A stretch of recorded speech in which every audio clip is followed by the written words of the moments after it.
Our next presenter is Joshua Landgraf from UT Austin. So he's a PhD student there working on computer architecture. And today he's gonna talk about reconfigurable virtual memory for FPGA-driven I/O.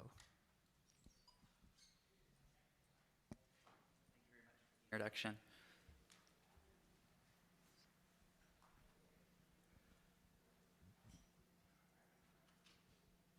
Cool. All right. I'm Joshua Landgraf, and I'm here to present our work on reconfigurable virtual memory for FPGA-driven I/O. This work is performed jointly by myself, Matthew Giordano, Esther, Yoon, and Chris Rossbach. And if you're wondering why this is in the storage section, this is about making the file system available to FPGAs. So motivating our work is the increasing interest in reconfigurable hardware. These devices enable developers to create application-specific accelerators targeting domains like medical imaging, video transcoding, AI inference, and genomics and more. These applications can exploit the highly parallel nature of hardware to achieve continued scaling in the wake of Moore's law. What's great about reconfigurable devices is that they're increasingly available, including in Amazon AWS and Microsoft Azure. However, as with any accelerator, programmability is key to their success, and our system works on improving I/O programmability of these systems. So what are FPGAs, and what's challenging about implementing FPGA I/O? FPGAs are spatial accelerators consisting of logic, memory, and compute units, and they have a reconfigurable interconnect that ties them all together and defines the application data path. So what's challenging about FPGA I/O?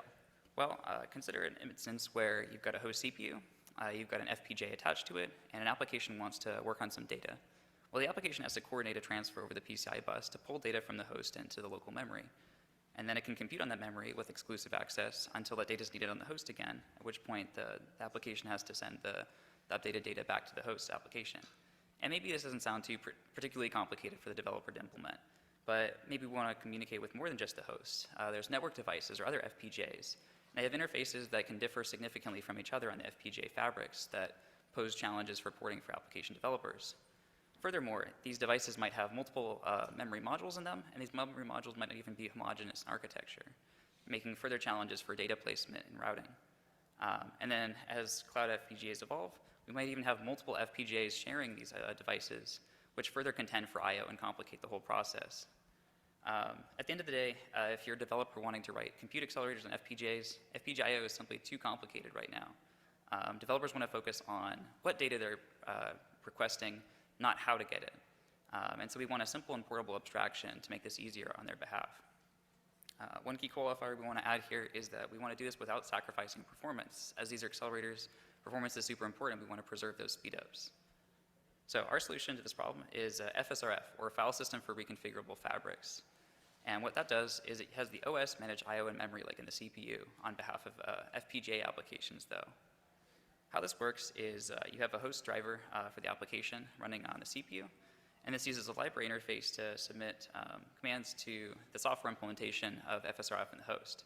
And this is how applications make data from the file system accessible on the FPGA fabric. Once this has been done, the data is mapped into a virtual address space for the FPGA, and FPGA applications can then submit memory requests to these virtual addresses.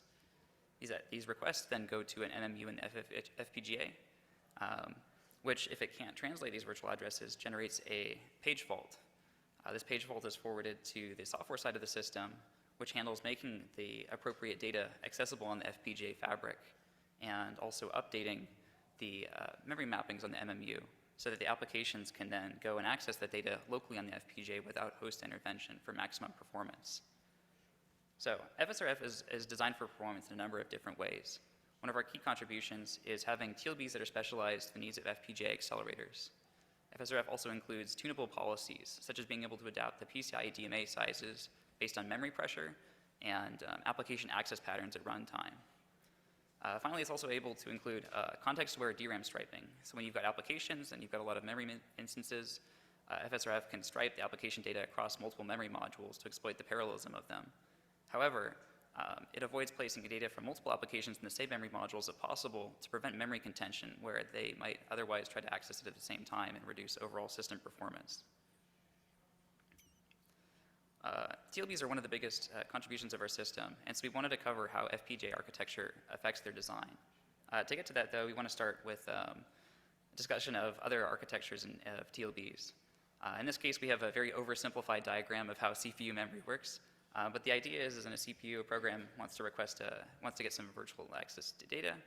It makes that virtual memory request to a TLB, and then it has to wait for the TLB to respond to it so it can do its access. And because this is a CPU, it doesn't have many outstanding memory accesses, so we want the TLB to respond to them as fast as possible because the CPU is going to be paused while doing it. In GPUs, it's a little bit of a different story. So in a GPU kernel, you can make many parallel memory requests, and so the TLB isn't so much bound by latency.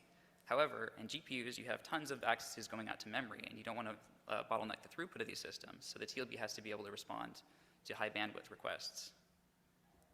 Now, for FPGAs, FPGAs don't necessarily come with a TLB hardened on them, but accelerators might use them as part of their design.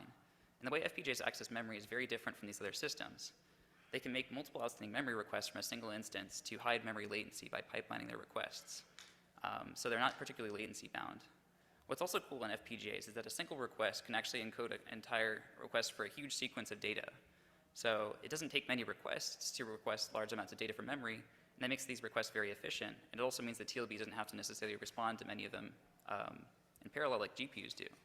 So this is like the best of both worlds, right? We don't have to worry about latency with FPGA TLBs. We don't have to worry about bandwidth. This is like a solved problem. Well, the issue is because FPGA memory requests can encode such large accesses, the actual addresses that go to the TLB are going to be much more sparse and harder to hit in the cache. And so the TLB is a limiting factor on FPGAs. Now, but what's great is we have these, we're not constrained by latency or throughput anymore.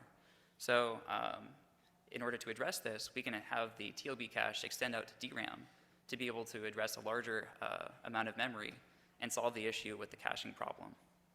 And in FSRF, that's exactly what we do in our implementation. We offer a DRAM-backed TLB that's optimized for FPGA applications by being pipelined to be able to have multiple memory requests being translated in parallel. It exploits the memory APIs used in FPGAs to enable these large memory requests to only have a single translation backing them so that there's very little overhead. This DRAM TLB enables extreme reach such that it can cover all of FPGA memory with just 4 kilobyte paging. However, not all applications necessarily pipeline their memory requests to this degree or may not necessarily make huge sequential requests to memory. And for those, we also offer a more traditional SRAM-like TLB that is better for more CPU-like designs that need that lower latency. These TLBs are customizable in terms of capacity, associativity, and page sizes. However, because of their limited size being in SRAM, there's still a trade-off between their reach and granularity of memory management.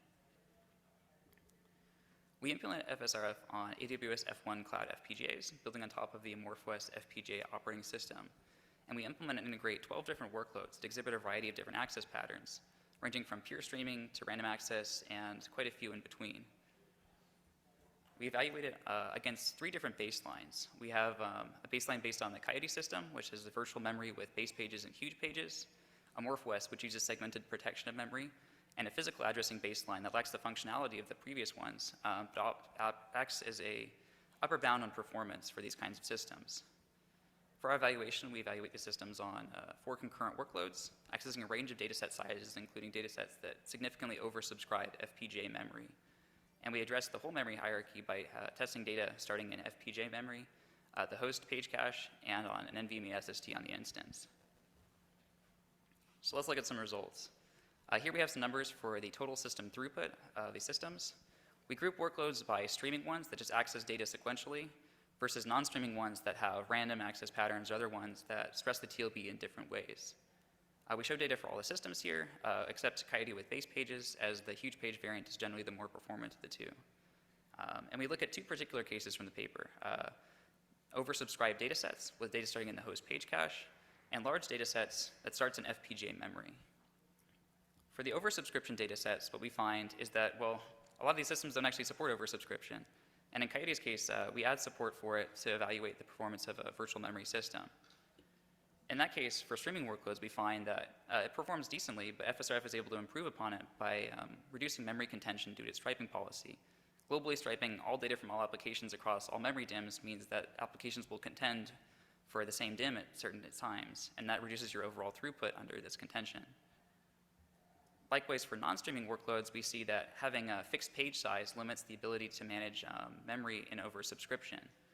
And at the other end, You're also limited in TLB coverage with SRAM TLBs as in systems like Coyote, whereas the DRAM TLB and FSRF is able to offer better translation for larger workloads. For data that fits in FPGA memory and is local there, we see that FSRF is able to achieve great performance when streaming data, 97% of physical addressing, which is like almost no overhead at all. This is a significant improvement over prior work, again due to reducing memory contention. Its memory API also plays a part here with the MorphOS in particular, which not only stripes memory, but doesn't allow sequential memory requests to be encoded to memory. So if you want to access a sequential stream of data, you have to do a new request for each piece of data requested, and that allows them to be interleaved at a finer granularity, which then further increases contention for the memory system and reduces performance further. For non-streaming workloads, we see that we're able to get a significant portion of physical addressing performance, even for some fairly adversarial workloads in this mix, which is what we think is really great. And it's a significant improvement over prior work again, in terms of reducing memory contention, having better TLB coverage versus Coyote, and having a better memory API that reduces contention versus a MorphOS. So what are the takeaways here from these results? We find that TLBs and memory API is super important in FPGAs. If you have a TLB miss, that has to go back to the host to be handled, which adds additional latency versus other systems. So you want to avoid it as much as possible and have as much of the virtual memory implementation on hardware. Memory API also plays a key role in the overall efficiency of the system, as we've seen. And finally, striping, while it can be good in certain cases, can also reduce performance under heavy load. And so we want to be able to make sure that we're doing striping properly and not reducing our performance for it. However, despite all these things, FSRF demonstrates that FPGA virtual memory can be implemented efficiently for these devices. Before we conclude, I want to show a whole bunch of related work for our paper. There's a lot of great research by other people. We can't go through each and every one of these, but we wanted to put it up here to acknowledge their contributions that help make research like ours possible. So in conclusion, I/O abstraction is key for FPGA adoption. Developers want to focus on what data they're requesting rather than how to request it. FSRF makes I/O abstraction practical by having the OS manage I/O and memory on behalf of hardware applications.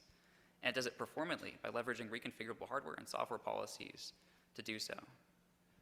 That concludes my talk, and I'm able to take questions as time permits. Thank you very much for coming.